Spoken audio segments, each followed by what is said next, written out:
একেবারে সরাসরি গাছ থেকে টমেটো সংগ্রহ করা হচ্ছে।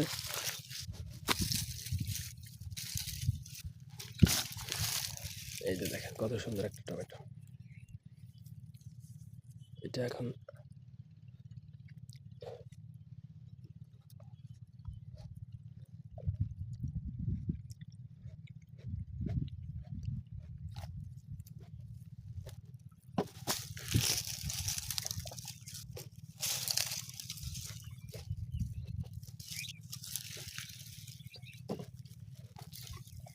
গাছ পাকা টমেটো, একেবারেই বড়া থেকে এই যা মাত্র আলাদা করলাম।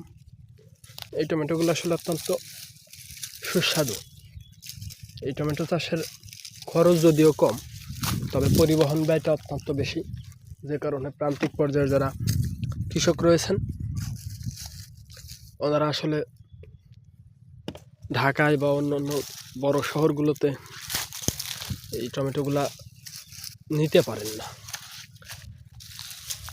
যোগাযোগ ব্যবস্থা বা রোডঘাট তো ভালো না থাকার কারণেই টমেটো সরাসরি বড় শহরগুলোতে পরিবহন করা হয় না। তবে গ্রামের মানুষ বিশেষ করে শীতের পরবর্তী সিজনগুলোতেই যে টমেটো অবশিষ্ট জমিতে পরিত্যক্ত, সেই টমেটোগুলো ছাগল বা গরুর খাদ্য হিসাবেই অনেক সময় ব্যবহার করে। এই যে বড় টমেটো, এটা সম্ভবত এই যে পোকা, এই কারণে আসলে নেওয়া হয়নি, তবে আমি এটা নিয়ে যাব। দেখেন এই যে এখানে পোকা, তবে আমার ধারণা পোকাটা আসলে ভিতরের দিকে যায় নাই। আমি আপনাদেরকে এটা একটু ইয়ে করে দেখাই।